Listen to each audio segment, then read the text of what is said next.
Blackwood never liked to tell a story while the room was bright. He would wait until the lamp had been turned low and the corners of the cabin had softened into shadow, until the window glass became a black mirror that could show you your own face looking back with something slightly wrong in the eyes. He would wait until the wind settled into that steady, patient push against the walls, the kind that makes you feel as if the night has hands. Only then would he speak, and when he did, he spoke as if the words were not truly his, as if he were only opening a door that had been shut for too long. He told me this one in the late season, when the valley smelled of wet leaves and cold stone, and the trees had stripped themselves bare like men preparing for judgment. The fire in his stove was small. The tea between us had already gone lukewarm. He stared into the kettle as if he expected it to answer him. He said he had been a different man then. He said that was always the lie people told themselves, that they had been different before something happened, as if calamity only visits strangers. He said he had lived in the valley long enough to recognize the small signs, the shift in the air, the way the forest could turn its attention the way an animal turns its head. He said the girl came in a borrowed car that rattled when it idled, and she parked too close to the ditch as if she wanted to be able to leave quickly. He said the town did not have many newcomers, not in that season, not with the fog coming early and the road slick with frost at dawn. When someone new arrived, people watched. They pretended not to, but they watched the way you watch a storm on the horizon, hoping it will break somewhere else. She stepped out of the car and stood for a moment with one hand on the door, looking past the buildings toward the tree line like she had been here before in a dream and had finally found the place again. She was young, but not a child. The age when the face still holds softness, but the eyes have already begun collecting tiredness. Blackwood told me he noticed her shoes first. They were practical, scuffed, and meant for walking, not for visiting. In the general store, she asked for a map. The storekeeper gave her a folded tourist thing for behind the counter, the kind with bright colors that pretend the world is simple. The girl unfolded it and frowned as if the paper was lying. She traced the road with her finger, then looked up and asked where the Fletcher place was. The storekeeper's smile faltered, and his eyes flicked toward Blackwood the way they often did when someone said the wrong name. The Fletcher house sat near the edge of the valley, where the ground began to sink and the trees grew close together, their roots twisting like knuckles under the soil. No one rented it. No one even liked to drive past it after dark. The girl asked again, politely, as if she had not noticed the change in the room. She said she was looking for a quiet rental, somewhere she could work. The storekeeper tried to steer her toward the rooms above the diner, tried to offer excuses about the Fletcher place being drafty, about the well water tasting of pennies, about a broken stair rail, about anything. She listened, nodding, and then said very softly that she had already written the owner. She had the key. Blackwood said he felt something then, a tightening in his chest, the sensation you get when you hear a distant crack of thunder and realize the storm is closer than you thought. He told the storekeeper to give her directions anyway. He said if the valley had decided to open a door, the town's polite little warnings would not keep it shut. The girl thanked them. When she turned to leave, her gaze landed on Blackwood, and for a second, he thought she might say something personal, something that would explain why she had come. But she only offered a small, uncertain smile, the kind people use when they are trying not to look afraid. As the bell over the door rang behind her, Blackwood said the air in the store seemed to exhale. He followed her later, not close enough to be seen as a shadow behind her car, but near enough to be sure she did not take the wrong turn. He told me he did this sometimes when newcomers came, especially when they came with questions in their eyes. He justified it as kindness, as an old habit. But as he spoke, he did not sound like a man defending kindness. He sounded like a man describing a ritual. The road to the Fletcher house narrowed as it climbed. The trees leaned in. The light thinned. Even the sound of the girl's engine seemed to dull, as if the forest were swallowing it. He watched her car slow at the bend where the old mailbox stood. Its paint blistered off, its flag rusted in the down position, as if it had been waiting too long. She parked and stepped out, key in hand. And then she just stood there, staring at the house like it was staring back. The Fletcher place had the look of something that had not merely been abandoned, but left behind on purpose. The porch boards sagged, the windows were clouded, and the roofline had that slight tilt that makes you feel seasick if you look too long. There were no curtains, no warmth, only the dark rectangles of glass reflecting the trees. The girl, whose name Blackwood said only once, went up the steps and unlocked the door. She paused before crossing the threshold. Blackwood watched her hand tighten around the key. Then she stepped inside, and the door swung shut behind her with the slow certainty of a lid closing. Blackwood did not follow her into the house. He told me he had learned long ago that you do not cross certain lines unless you are prepared to pay for the crossing. He waited by the road until he saw a light flicker on inside, a weak yellow glow that did not belong to that place. Then he drove away. The first few days passed quietly. Blackwood saw her in town once, buying groceries and a tin of coffee.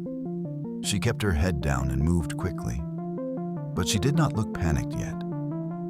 There was a kind of carefulness to her, the carefulness of someone who has a plan and is trying not to let the world interfere.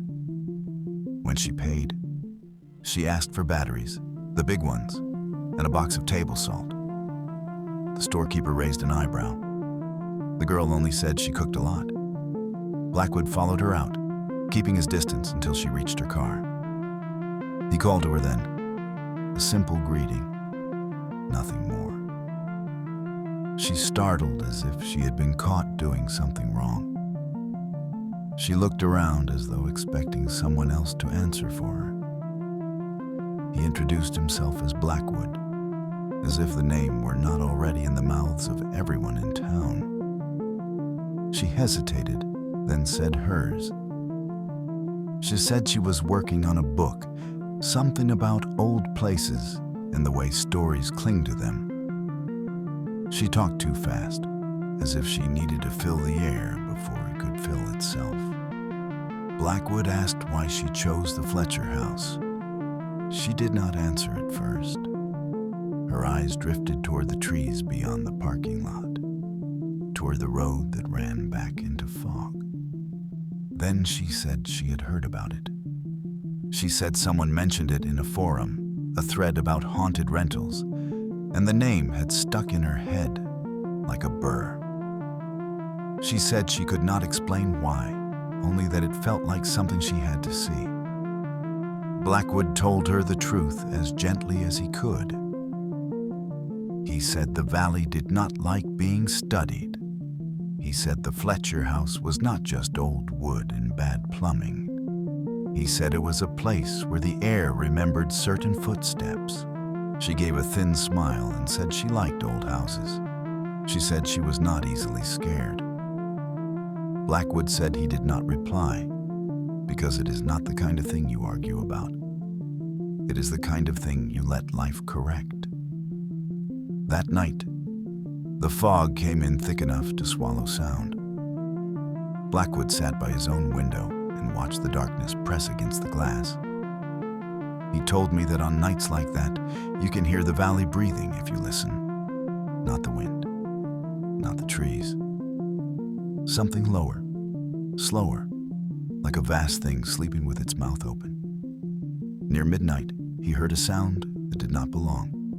It was faint, but it cut through the quiet like a needle. A single note, high and clear, like a child's music box turning. It came from the direction of the Fletcher place. It rose, trembled, and then stopped.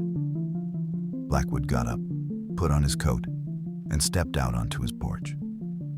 The fog wrapped him immediately, cold and wet on his face. The world shrank to a small circle of porch light and shadow.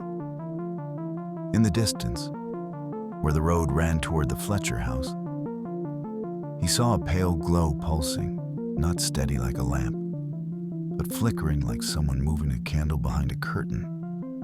Then, in the fog, he heard footsteps, not on the road, not in the leaves, on wood. Slow, deliberate pacing, the kind of pacing a person does when they are thinking hard, when they are waiting for something to happen. Blackwood stood very still. The sound was not near his cabin. It was far up the road, but it was distinct, too distinct, as if the fog carried it to him on purpose. He whispered the girl's name once, into the night. The footsteps paused. Blackwood told me he waited, his breath held, his skin prickling under his coat. After a long moment, the pacing resumed, but faster now, with an edge of impatience.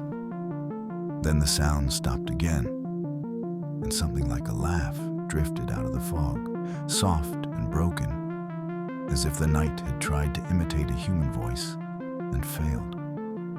Blackwood went inside and locked his door. He did not sleep. In the morning, he drove to town to find her. He told me he hated himself for not going sooner, for not knocking on the Fletcher door and dragging her out, for not making a fool of himself in front of the whole valley. But he had lived here long enough to know that certain places punish interference. He found her at the diner, sitting alone in a booth with a cup of coffee she had not touched. Her eyes were red, as if she had not slept either. When he slid into the seat across from her, she did not look surprised. She looked relieved, the way people do when a witness arrives. She told him the music started again after he went inside. She said it was not coming from the radio, not from any device she owned.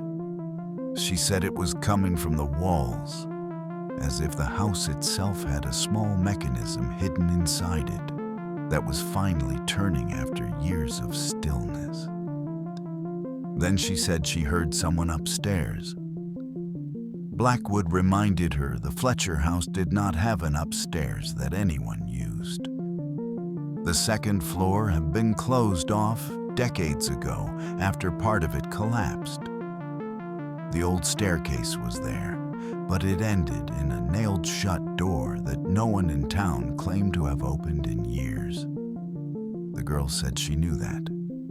She said that was why she was scared, because the footsteps were above her ceiling in a space that should not hold a human body, and yet they were heavy, paced in boots, slow and thoughtful, like a person measuring time. She said she called out, and the footsteps stopped. She said she stood in the kitchen, staring at the ceiling, and in the silence that followed, she heard something else. Something like soft breathing, as if someone's face was pressed close to the floorboards above her. Then the breathing came from behind her. She turned, expecting to see someone in the doorway. There was no one there. But the mirror over the sink, the one she had cleaned the day before, showed a shape behind her shoulder, a dark outline that did not match any object in the room. A head, a long neck, a suggestion of a smile. When she spun around, nothing was there. When she looked back at the mirror, the shape remained. Blackwood asked her why she stayed. She said she tried to leave. She said she packed her bag, grabbed her keys, and drove down the road. She said she kept her eyes on the center line and drove until the trees thinned and the valley should have opened into the highway. Instead, the fog thickened. The road narrowed. The trees leaned in again. And then, after what felt like an hour, she came around the bend and saw the Fletcher mailbox again, rusted flag down, waiting like a marker on a grave. She said she slammed on the brakes and screamed. She said the sound died in her throat, swallowed by the fog. She said she looked in the rearview mirror and saw the road behind her stretching straight and empty. But when she turned to look forward again, the Fletcher house was there. Porch dark, windows blank, as if it had not moved at all and she was the one that had been carried in a circle. She said she went back inside because she did not know what else to do. Blackwood stared at her for a long time, then told her something he had never told a newcomer before. He said the valley sometimes opens like a mouth. He said it does not eat you quickly. It tastes you. It decides whether you belong. He told her to leave at first light the next day. He said dawn was the only time the valley's grip loosened, because the things that lived in the thin places did not like the moment when night became day.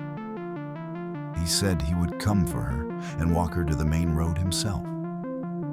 The girl nodded, but her gaze had gone far away. She looked like someone already half dreaming. Before she left the diner, she leaned close and whispered a question. "If something wants you," she asked, "can you refuse it?" Blackwood said he did not answer. He said he wished he had lied and told her yes. That evening he drove past the Fletcher place. He told me he did this to spite himself, drawn by the same pull that makes you press on a bruise. The house stood quiet, no light in the windows, no sign of movement. Then he saw something on the porch. It was a line of white granules poured across the threshold in a careful arc. Salt.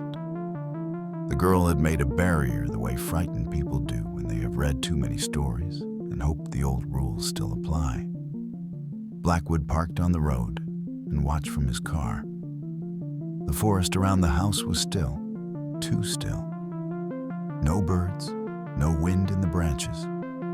Even the fog looked frozen, a pale skin stretched between trunks. He saw the porch door open. The girl stepped out, wrapped in a coat, her hair loose. She stood just inside the line of salt and looked into the woods as if listening. The porch light above her flickered once, then steadied. Then, from the tree line, something answered. Blackwood could not describe it as a sound, not exactly. It was more like the air shifted shape, like a pressure change inside the skull. The girl stiffened. Her hands went to her sides, fingers curling. She took a step forward, stopping just short of the salt. The porch light dimmed, then brightened again, pulsing in time with whatever that pressure was. Blackwood shouted her name through the closed window.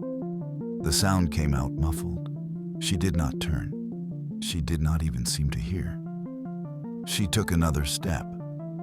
Her boot crossed the salt line. Blackwood told me that was the moment he knew, with a certainty that made him cold all over, that whatever was calling her had been calling from inside her as much as from the woods. The salt was for monsters outside. It could do nothing for hunger that had already made a home in your mind. The girl walked down the porch steps and into the fog. Blackwood got out of his car and ran toward her, calling her, his boots slipping on the wet road. But the distance between him and the house seemed to stretch. The road felt longer than it had any right to. His breath tore in his chest. The fog thickened until the world was only pale gray and the dark suggestion of trees. He saw her shape ahead of him, moving steadily, not stumbling, not hurrying. He reached out and his fingers brushed her coat. She was cold, not the cold of night air, a deeper cold, like touching stone that has never seen the sun. She turned her head slightly, as if acknowledging him, and he saw her profile in the fog. Her face was not right. It was her face, but it looked copied, like a mask made by someone who had studied her from a distance. The cheekbones a little too sharp. The mouth held in a faint smile that did not belong to any emotion. Her eyes were open, but they did not focus on him. They looked past him, through him, toward something deeper in the trees. Blackwood grabbed her arm, tried to pull her back. She did not resist. She did not struggle. She simply continued walking, and he found himself dragged along with her, his boots sliding, his heart hammering. Then he felt it, a second hand on his wrist. There was no one beside him. The fog was empty, and yet his wrist tightened, skin pressed by fingers he could not see. The pressure was gentle, almost courteous, like a stranger guiding you through a doorway. Blackwood said his mind filled with a sudden image, vivid and wrong. A staircase going up into darkness, a nailed door, the sound of pacing above it. A music box turning by itself, its notes thin and bright. A mirror reflecting a room that did not match the room you stood in. The unseen hand tightened, and Blackwood felt himself being turned, not physically, but inside, as if his thoughts were being rotated toward a direction they had refused to face. He let go of the girl. He told me that is the truth he hates most. Not that he could not save her, but that he chose, in that moment, to save himself.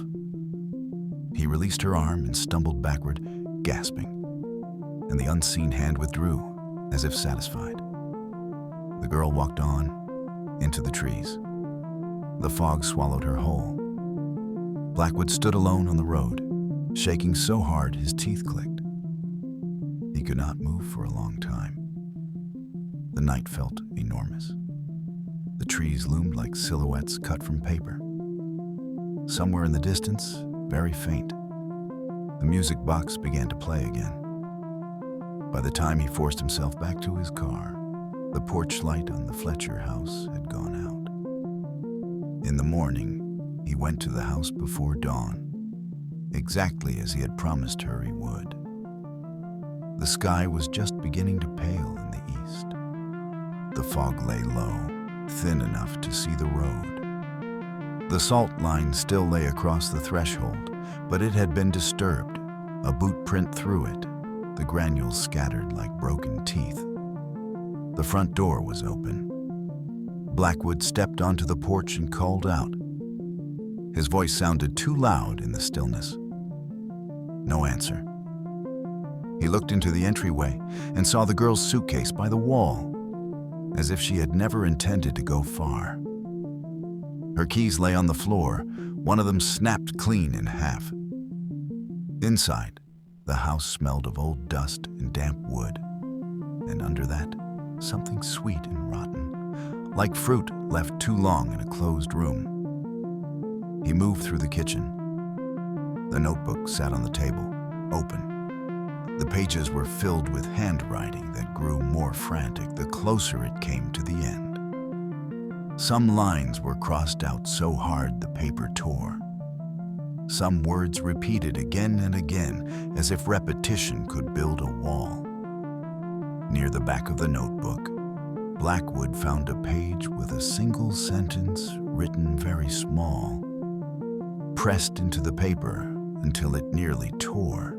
"It is learning my face." Blackwood turned the page. The next page was blank except for a faint smudge, the kind you get when a hand has rested there while the ink was still wet. In that smudge, as if traced by a fingertip, there was a shape like a spiral, like a small turning mechanism.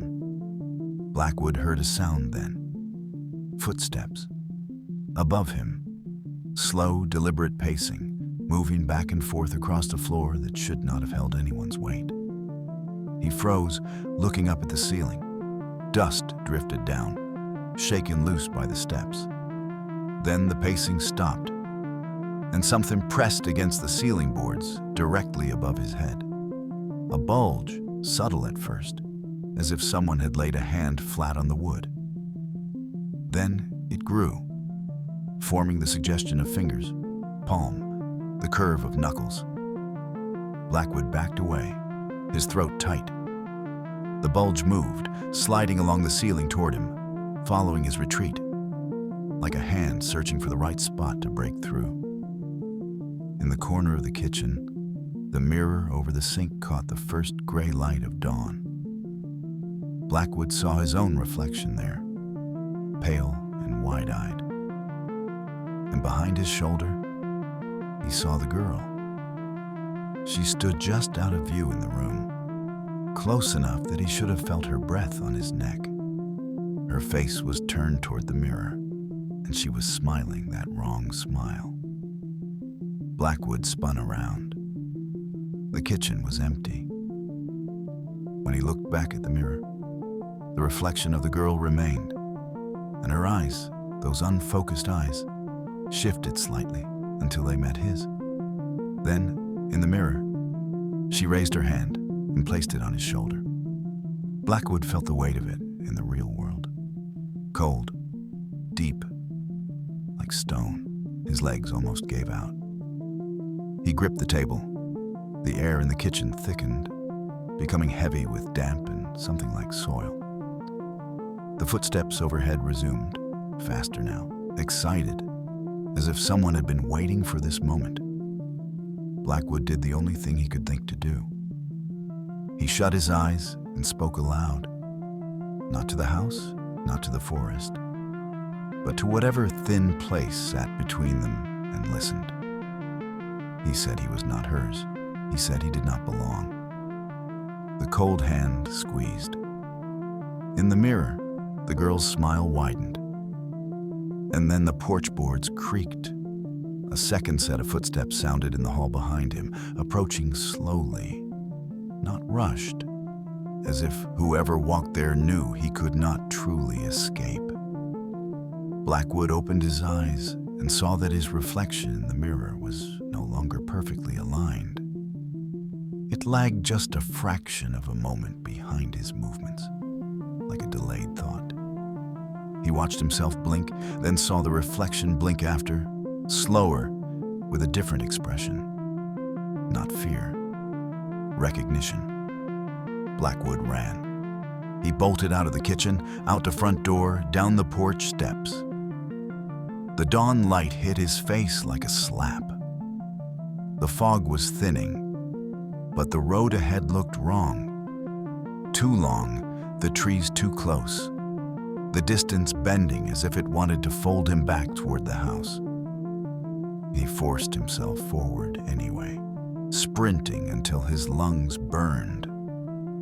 Behind him, from the Fletcher place, the music box played one clear note, then another, like someone counting. He did not look back.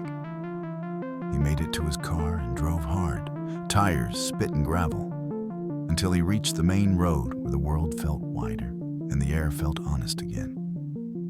Only then did he pull over, shaken, and vomit into the ditch. No one found the girl. They searched. Of course they did. Towns always search, if only to prove to themselves they are the kind of people who would. They walked the woods in lines, called her name, listened for an answer. Dogs balked at the edge of the Fletcher property and whined, tails down, refusing to cross. Compasses spun, needles trembling like frightened insects.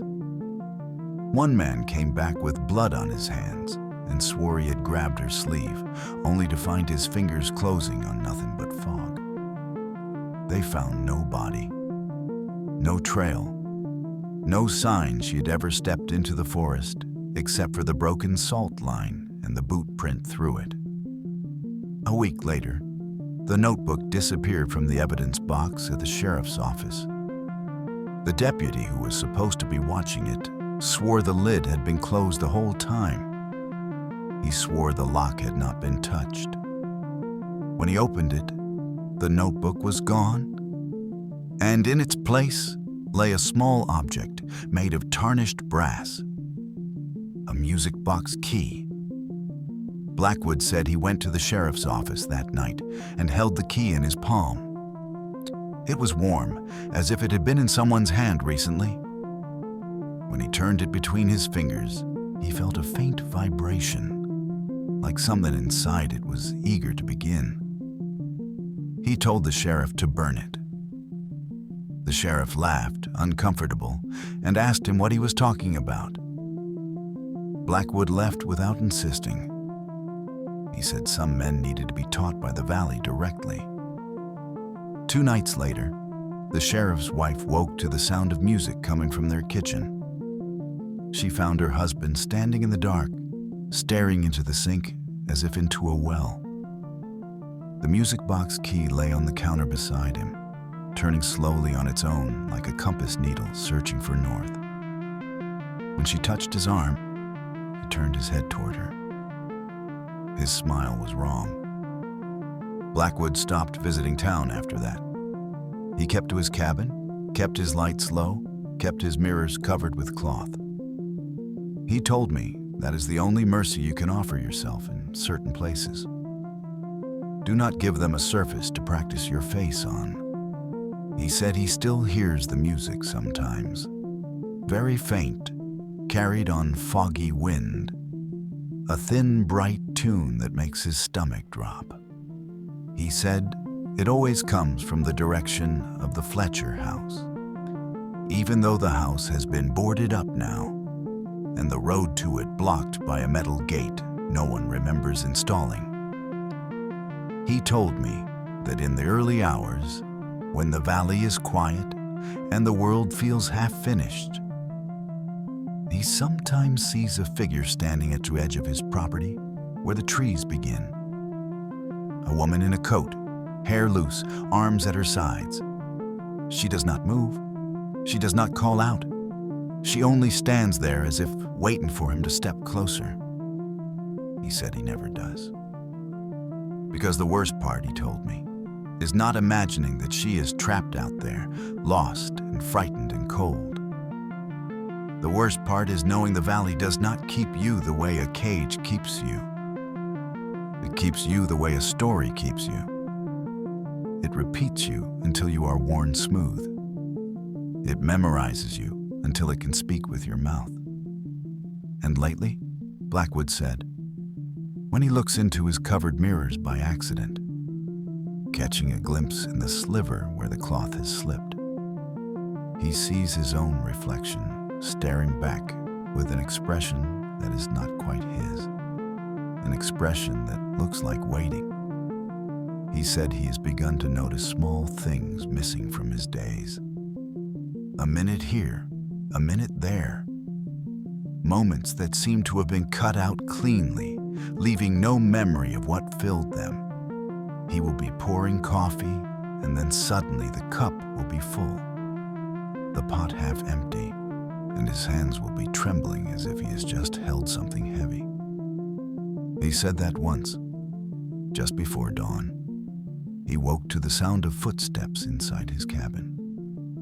Slow, deliberate pacing, moving back and forth along the floorboards near the door. He lay very still, every muscle locked, and listened. Pacing stopped. Silence held for a long moment, thick as wool.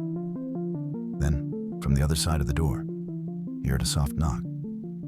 Not frantic, not demanding. Patient. 3 taps spaced too evenly. He did not answer. He did not move. He kept his breath shallow and his eyes on the ceiling until the first light seeped into the room and the valley's grip loosened. When he finally rose and opened the door, there was nothing on the porch.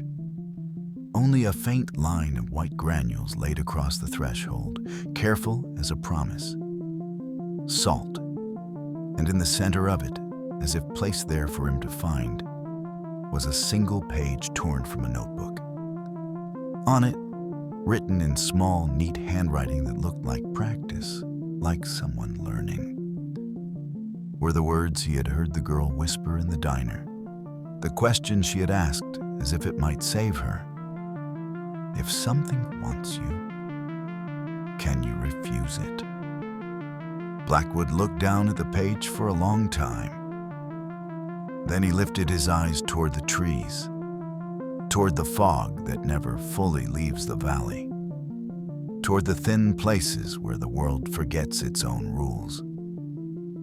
He told me he stood there until his legs began to ache, because he was afraid that if he stepped back inside and closed the door, he would not remember doing it. He was afraid that somewhere, just behind the shape of his thoughts, a music box was turning, and that one morning soon, he would wake to find the cloth off his mirror, the glass clear and eager, and his reflection already smiling first.